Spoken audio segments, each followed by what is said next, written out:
I practice in various fields of law, and fertility law is one of these specializations. I've been practicing in this field since 2008, so I have a fair bit of experience as to how the law eventually from the last 7 to 8 years have developed in the industry. The point and the topic that I'm going to share with you is the legal perspective of surrogacy in India. We are at a very sensitive time when sharing these issues, when the law is on the anvil, the bill is on the anvil.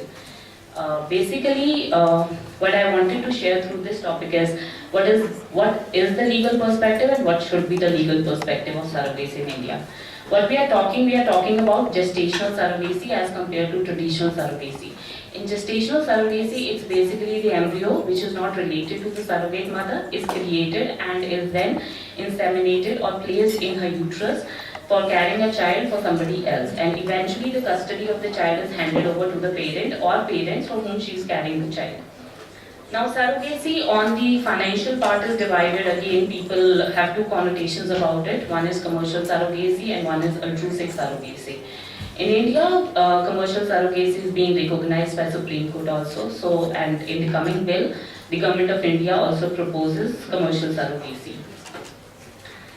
So now, surrogacy is happening. Babies are born out of surrogacy. Do we really need a regulation? Why do we need a regulation? When normal babies happen, then why it is surrogacy, which needs to be regulated? Now we have to see that it's an amalgamation of two concepts, scientific and legal. This is somewhere, a very innovation of technology wherein a third party assistance is required to carry a child on your behalf. That is why the role of law is not only important, it is a must. It is indispensable, it is imperative. At present, what do we need to, there is no specific enactment in place, and what are we referring to, what are we looking at when we have to conduct a procedure, a program related to surrogacy. Earlier we had 2005 ICMR guidelines to refer to. Now we have an impending bill in the Parliament, 2013 bill, which we hope that very soon would be tendered to the Parliament. We also have Ministry of Home Affairs guidelines, which is regulating foreign surrogacy majorly.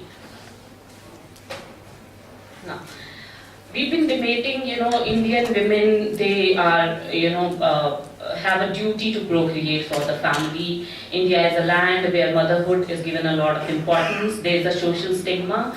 If a woman does not bear a child, the family life suffers, the married life suffers. So here as we all belong to a progressive